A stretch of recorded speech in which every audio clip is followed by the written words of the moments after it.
Ол кісіде ішек аурулары, асқазан ауруы, энергиясы жоқ, әлсіздік болды. Сол жағымдармен келгенбіз. Асқазан, ішек жолдары дәрісін жазып берді, Кәусар, және де жусан шайын берді.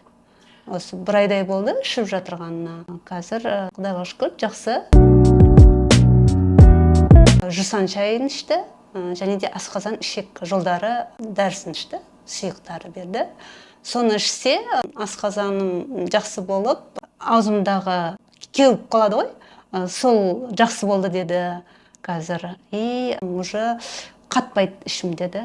Ішпей бір ауырып қалып, ішпей жүрген күндері қатып қалып жүрді ішегі.